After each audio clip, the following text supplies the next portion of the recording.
happy to go. Excellent. Very good. We can do this very, very casual. There's no protocol really to follow, anything like that. Mm-hmm. Just whatever comes to mind, whatever you can say, whatever you can share, do share with us. Feel free to be emotional about things. Feel free to show your happiness and criticize what we have done.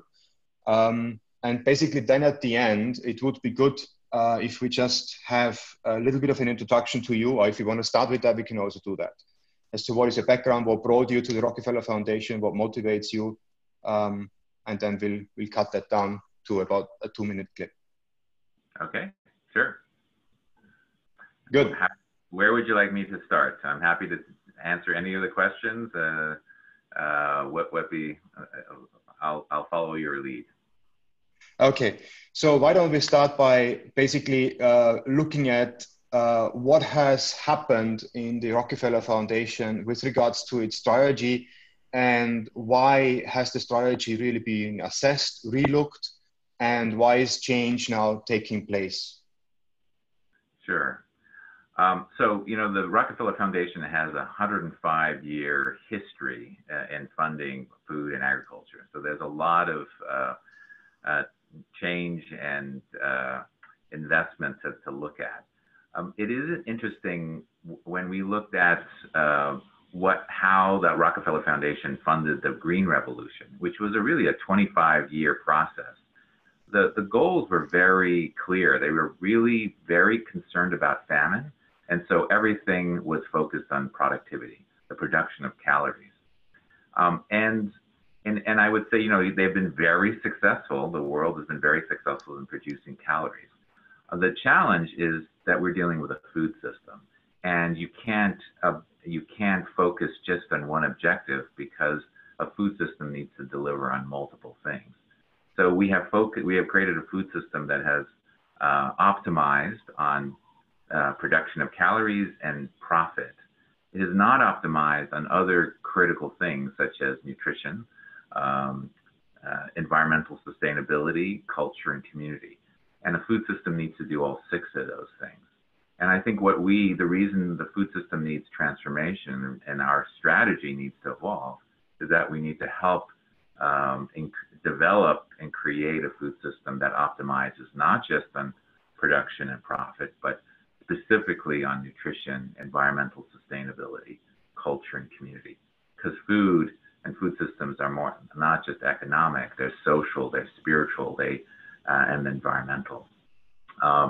It is, you know, tragic, and this is, you know, your Nutrition Paradox points out, but many other people also point this out, that, you know, we've created a food system that has 40% obesity rates in the populations it's operating in.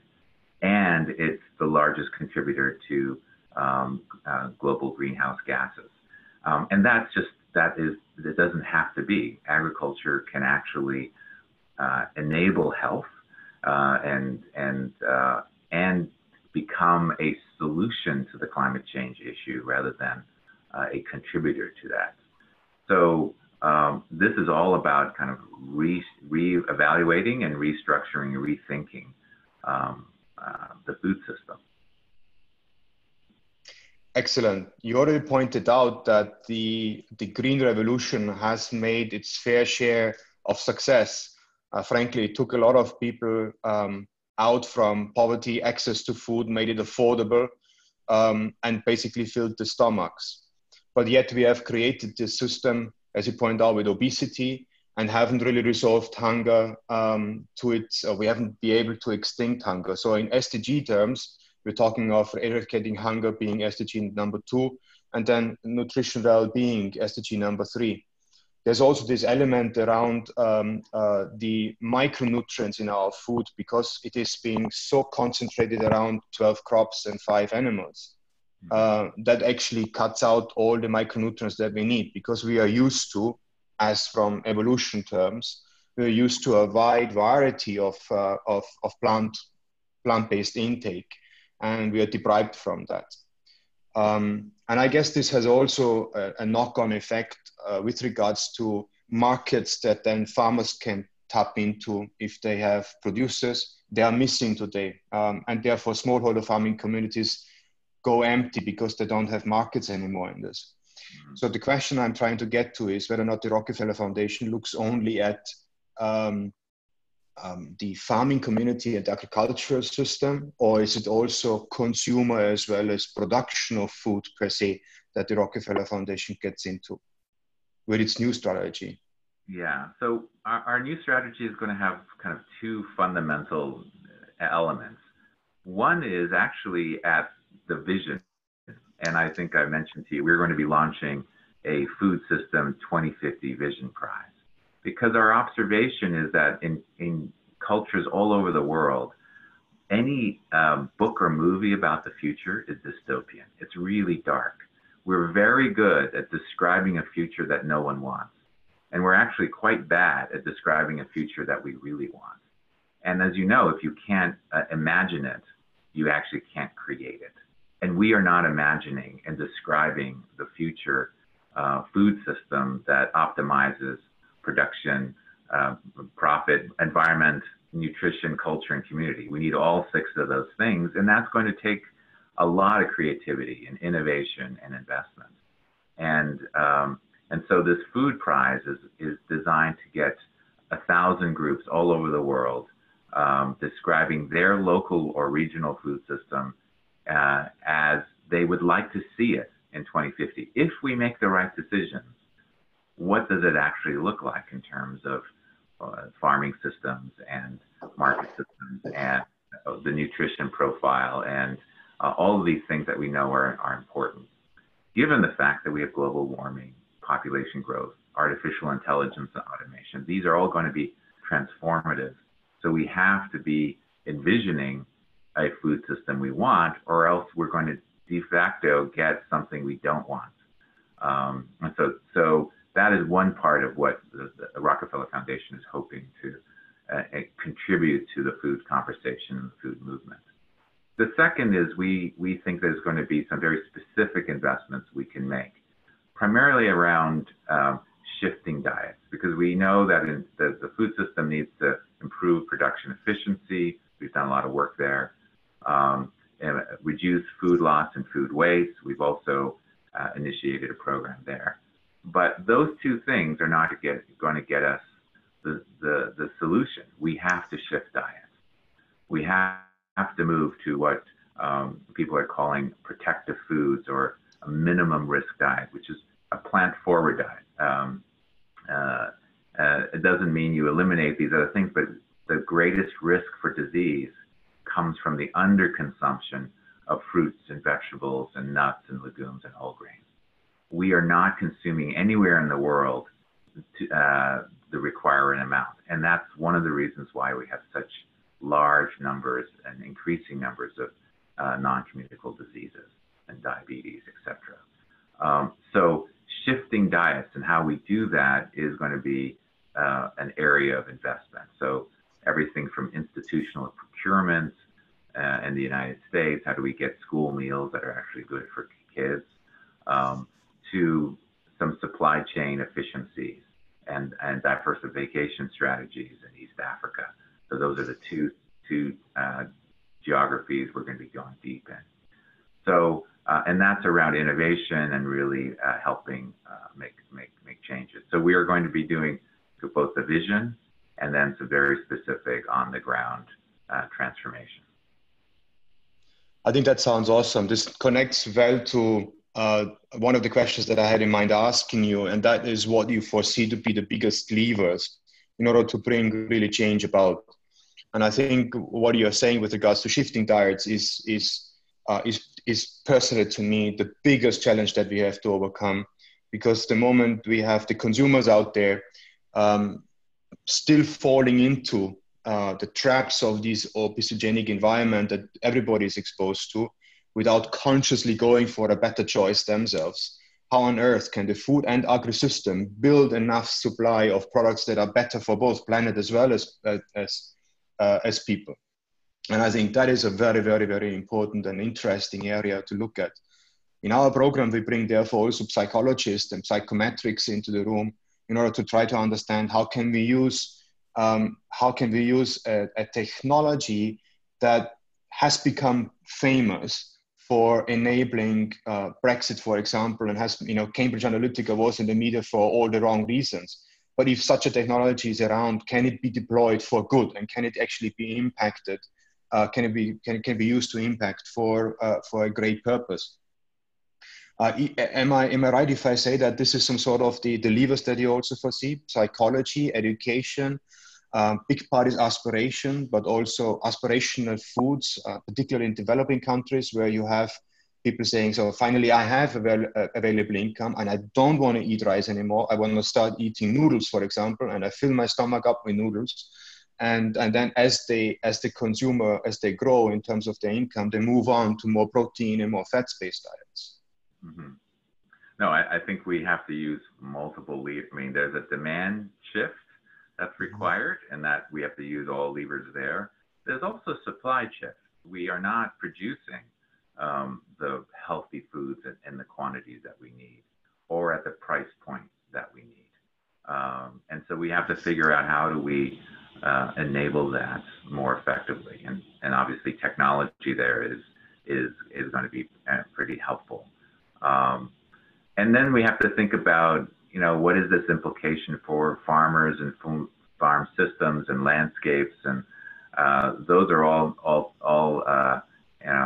you can deliver nutritious food, but if it's only one large corporate farm, not everybody would think that that's a good ideal result. How do you keep a diverse farming system in play? Because that's more resilient.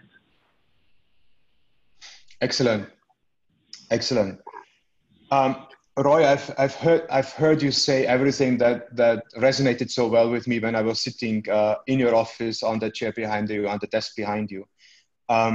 Particularly this utopian vision that we are exposed to. If you watch Hollywood movies, it's all about the Hunger Games, which is actually, as you say, a quite disastrous visualization of a future. And I love that you have actually pointed this out and what have you. Bringing this somewhat, trying to close it down, can you try to get into visualizing a potential future between the two corporations that we are representing?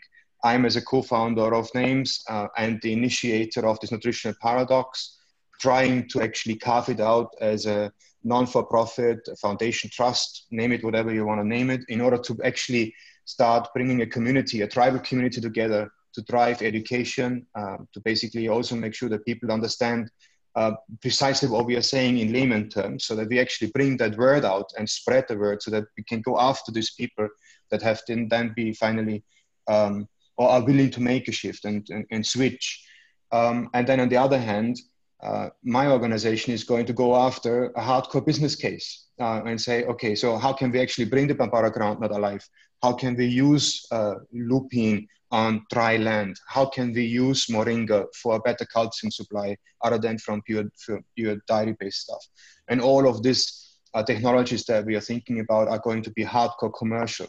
So I'm trying to bridge here between some sort of an NGO, it's not an NGO, a non-for-profit nutritionalparadox.com tribal community on the one hand, and on the other hand, Names becoming a hardcore commercial entity where essentially the healthier planet, healthier people, as well as a healthier economy should be the result of what we are doing by using technologies and deploying technologies wherever we can. So to close this all up, with that being said, is there a potential way that you see us working together? Well, I mean, certainly, I think the nonprofit organization is trying to create a vision, and I'm hoping that, I would love Names and the tribal community you're creating to actually create the vision in the local areas that you're working in. And what does that look like? And bring multi-stakeholders together. Create a submission and win a prize, win one of our many prizes that we're hoping to give. The second is, at the end of the day, agriculture is a business. It is not a nonprofit activity, and we need businesses who believe in the triple bottom line and that they are there for not just purely profit purposes, but there's a social dimension that's really important. And we want those businesses to make good money and be highly profitable. And you can't change the world if we don't create those businesses. So to the extent that we can help create those and support that, the technical support and the other supports that, you still need research and you still need these other things to enable those businesses to thrive. And so, the foundation is committed to kind of helping good entrepreneurs reach their potential. So I think there are multiple ways we can find to support each other. Excellent. Thank you so much. Mac, is there anything that you would like to ask by listening into the conversation? It's been fascinating, Roy, to hear you speak. I guess there's the one question I'm really interested in is if you had like a magical wand and you could make one change happen, what would that change be? Something that you were to look back and go, that's the change. If I was to make that change happen, that would make my life absolutely amazing. In the sector of food. Oh, okay. That's at the global level. If we could get everybody to understand they're part of one planet, they're one family, and they're all interconnected, that would be the change. I think it's the recognition of the oneness of humanity that is the most fundamental transformation that has to happen. At the food system level, I do think it's actually helping people understand that they're part of a food system and it's not, and they're integral with that. So that's one. And then, as I said, I think dietary shifting to healthier, more sustainable diets is fundamental. And we know what those look like. Getting there is going to be the challenge. So to the extent that I can help in shifting diets towards more sustainable and nourishing food systems, I think that would be a great contribution. So it's really interesting that both of your answers are both in the space of mindset, the way that the whole world looks at things. One planet, important, and the way that they look at the food system and their own diet. Wonderful. Thank you. Great. Well, it's been a pleasure talking with you guys, and I'm sorry I can't be there. I'll come next time. That sounds awesome. Roy, in order to snip this all up and bring it together, can you take 1 minute of your time? Basically, just give us a little bit of introduction as to who you are, what you work for, whom you work for, where you come from. So basically a kind of a 20-second introduction to you. Cut that and then post it where appropriate. Yes. Hi, my name is Roy Steiner. I'm the managing director of the Food Initiative at the Rockefeller Foundation. I am an agricultural engineer by training, irrigation, but have worked in Africa for 8 years, running a number of startup businesses there, helped found the Gates Foundation's agricultural development program, worked there for 9 years, and just started at the Rockefeller Foundation 6 months ago.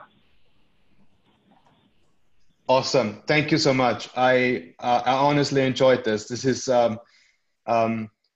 talking to you is I'm doing this now for the second time, and every time I have chills on my back because meeting like-minded people who are passionate about driving, bringing change about is just awesome. The energy that we're bringing to the room is just fantastic.